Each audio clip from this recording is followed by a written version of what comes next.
അണ്ടർസ്റ്റാൻഡിങ്ങും തമ്മിലുള്ള വ്യത്യാസം അറിയോ? നമ്മൾ പറയില്ലേ ഇപ്പം ഹസ്ബൻഡ് ആൻഡ് വൈഫ് തമ്മിലുള്ള റിലേഷൻഷിപ്പില് പറയില്ല അവര് അഡ്ജസ്റ്റ് ചെയ്ത് നിൽക്കണം, അഡ്ജസ്റ്റ് ചെയ്തൂടെ, അല്ലെങ്കിൽ ആണുങ്ങൾക്ക് അഡ്ജസ്റ്റ് ചെയ്തൂടെ അങ്ങനെ പറയുന്നുണ്ടല്ല. അതിന് പകരം നമ്മൾ നേരെ തിരിച്ചിട്ട് അണ്ടർസ്റ്റാൻഡ് എന്ന് പറയുന്ന ഒരു സംഭവമാണിത്. നമ്മള് ഒരാൾ അണ്ടർസ്റ്റാൻഡ് ചെയ്ത് ജീവിക്കുന്നതാണെങ്കിൽ നമുക്ക് കുറച്ചും കൂടി എന്താവും അതിനുള്ള റിസൾട്ട് കിട്ടും. അഡ്ജസ്റ്റ് ചെയ്യുമ്പോൾ എന്താ സംഭവിക്കുന്നതെന്ന് വെച്ച് കഴിഞ്ഞാല് നമ്മളിപ്പം നമ്മളെ ഹസ്ബൻഡോ അല്ലെങ്കിൽ അമ്മായിയമ്മയോ ആരെങ്കിലും ഒരാൾ നമ്മളെ ഭയങ്കരമായിട്ട് ഇങ്ങനെ എന്താ പറയാ ഇറിറ്റേറ്റ് ചെയ്യുന്നു വിചാരിക്കാം. അപ്പൊ ഈ ഇറിറ്റേറ്റ് ചെയ്യുന്ന സംഭവിക്കുന്നതെന്ന് വെച്ചാല് നമ്മള് ഇങ്ങനെ അഡ്ജസ്റ്റ് ചെയ്ത് ഉള്ളിൽ ഒതുക്കി ജീവിക്കും. ഒതുക്കി ജീവിക്കും. അപ്പൊ നമ്മളെന്താവും മനസ്സിന്റെ ഉള്ളിൽ ഇങ്ങനെ അതിങ്ങനെ പുനകൂടി കിടക്കും. ഒരു ദിവസം ഉണ്ടാവും ഫുള്ളായിട്ട് ഇങ്ങനെ മറ്റേ കുക്കറിന് മൂടി പൊട്ടിത്തെറിക്കുന്ന പോലെ ഇതിങ്ങനെ അടുക്കി വെച്ച് ഒരു ദിവസം ഇത് ബേസ്റ്റ് ഔട്ട് ചെയ്യും. അപ്പൊ ആ സമയമായിരിക്കും നിങ്ങളൊരു 40 കഴിഞ്ഞൊരു സമയം. അപ്പൊ അത്ര വരെ നിങ്ങൾ അഡ്ജസ്റ്റ് ചെയ്ത് പോയതായിരിക്കും. ഹസ്ബൻഡ് ആയാലും എങ്ങനെയായാലും നമ്മൾ ഭയങ്കര അഡ്ജസ്റ്റ് ചെയ്ത് ജീവിച്ചായിരിക്കും. പക്ഷെ അന്ന് നമ്മൾ പൊട്ടിത്തെറിക്കുന്ന സമയത്ത് കുറേ കാര്യങ്ങൾ നമുക്ക് എന്താവും, കുറേ എന്തൊക്കെയോ പ്രശ്നങ്ങളുണ്ടാവും. അതിന് പകരം സ്റ്റാർട്ടിങ്ങില് ഇപ്പൊ ശരിക്കും എനിക്ക് തോന്നുന്നു മാരീഡ് ലൈഫില് നമ്മൾ ഏറ്റവും കൂടുതൽ അറിയേണ്ടതും എന്താ പറയാ അണ്ടർസ്റ്റാൻഡ് ജീവിക്കുക എന്നുള്ളതാണ്. അതായത് ഒരാൾ നമ്മൾ അണ്ടർസ്റ്റാൻഡ് ചെയ്ത് കഴിഞ്ഞാൽ അണ്ടർസ്റ്റാൻഡ് എന്ന് ഉദ്ദേശിക്കുന്നത് അവരെ മനസ്സിലാക്കുക. ഇപ്പം എൻ്റെ ഹസ്ബൻഡ് എന്നെ എപ്പോഴും എന്താ പറയാ, അല്ലെങ്കിൽ ഹസ്ബൻഡിനൊട്ടെ ഇപ്പം അമ്മായിയമ്മ ഹസ്ബൻഡിന് ഉമ്മ വിചാരിക്കുക. ഹസ്ബൻഡിന് ഉമ്മയായിട്ടാണല്ലോ പ്രശ്നം. ആരാണെങ്കിലും ഉമ്മയാണെങ്കിലും സ്വന്തം ഉമ്മയാണെങ്കിലും അനിയത്തിയാണെങ്കിലും ആരാണെങ്കിലും നമ്മൾ ഫ്രണ്ട്സ് ആണെങ്കിലും ആരായാലും നമ്മൾ അവരെ മനസ്സിലാക്കിയിട്ട് അവരിങ്ങനെയാണ് നമ്മൾ അവരെ ആക്സെപ്റ്റ് ചെയ്യുന്നു. അങ്ങനെ ചിന്തിച്ച് നോക്കാം. നമ്മളിപ്പം എന്താ പറയാ എന്താണ് പറയാ, ഇപ്പം ഫോർ എക്സാമ്പിൾ എന്തെങ്കിലും പറയും. ഇല്ല എന്നെ പറയാം. എൻ്റെ ക്ലാസ്സിൽ നമ്മൾ 3 ടീച്ചേഴ്സാണ്. ഞാൻ എൻ്റെ റിയൽ ലൈഫിലുള്ള അനുഭവമാണ് ഇത്.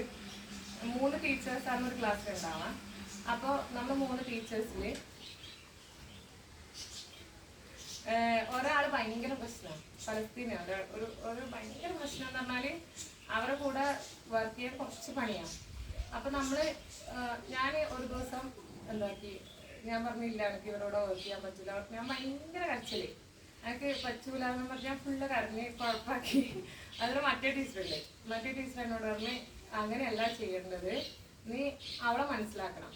അവളെന്ന് വെച്ച് കഴിഞ്ഞാല് പിന്നെ ഭയങ്കര എന്താ പറയാ കുറേ പ്രശ്നങ്ങളുടെ ഇടയിൽ നിന്ന് വരുന്നതാണ്. കുറേ പ്രശ്നങ്ങളുടെ ഇടയിൽ നിന്ന് വരുന്ന സമയത്ത് അവർക്ക് ഉണ്ടാകുന്ന പ്രഷറാണ് നിന്നോട് തീർക്കുന്നത്. അപ്പോൾ നീ അവളോടൊന്ന് നാളെ സംസാരിച്ച് നോക്ക്. സംസാരിച്ചിട്ട് നീ നിന്റെ കാര്യങ്ങൾ ഇങ്ങനെയാന്ന് പറയാം. എന്റെ പ്രശ്നം എന്ന് വെച്ചാൽ ഞാൻ ഭയങ്കര സ്ലോ ആണ് ആള്. സ്ലോ എന്ന് വെച്ചാല് കാണുന്നവർക്ക് തോന്നുന്നു ഞാൻ ഭയങ്കര സ്ലോ ആണ്. പക്ഷെ എല്ലാരും പോലെ എനിക്ക് ഞാൻ ചെയ്യുന്നുണ്ടാവാം. പക്ഷെ എല്ലാരും പോലെ ഇങ്ങനെ ചെറുപറ ഞാൻ ചെയ്യൂല. ഞാൻ ഒതുക്കത്തിലോ ഇങ്ങനെ പോയിട്ട് അപ്പൊ കാണുന്നവർ വിചാരിക്കും ഞാൻ ഭയങ്കര സ്ലോ ആണ്.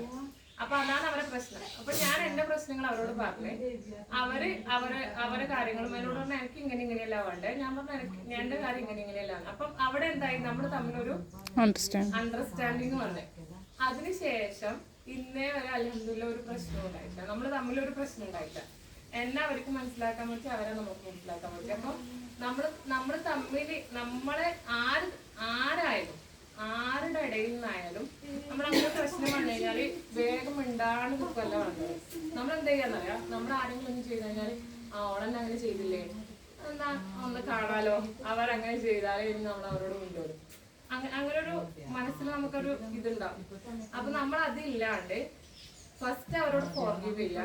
ഫോർഗീവ് ചെയ്യുന്ന പറഞ്ഞാല് പൊരുത്തപ്പെടാന്ന് പറയുന്നില്ലേ. അപ്പൊ അള്ളാഹു നമുക്ക് എത്രയോ ഇത് ചെയ്തിട്ട് നമുക്ക് പൊരുത്തപ്പെട്ടിരുന്നു. പക്ഷെ നമ്മള് വേറെ ആരെങ്കിലും ചെയ്ത് കഴിഞ്ഞാല് എന്നാലും അവരോട് അങ്ങനെ ചെയ്തില്ലേ നമ്മൾ പൊരുത്തപ്പെട്ട് കൊടുക്കൂല. അപ്പൊ അതില്ലാതെ നമ്മൾ അവർക്ക് ഫോർഗീവ് ചെയ്തിട്ട് അവരെങ്ങനെയാണോ അതുപോലെ നമ്മൾ ആക്സെപ്റ്റ് ചെയ്യാം. അങ്ങനെ ആക്സെപ്റ്റ് ചെയ്തിട്ട് ജീവിക്കാൻ തുടങ്ങുമ്പോൾ എന്താ സംഭവിക്കാൻ അറിയാം. നമ്മൾ അന്നേരം എന്താ പറയാന്നറിയോ, ഞാൻ എന്നോട് ഇതുപോലെ ആ ടീച്ചർ മറ്റേ ടീച്ചർ മൂന്നാമത്തെ ടീച്ചർ എന്നോട് പറഞ്ഞു മനസ്സിലാക്കണം എന്ന് പറഞ്ഞല്ലോ.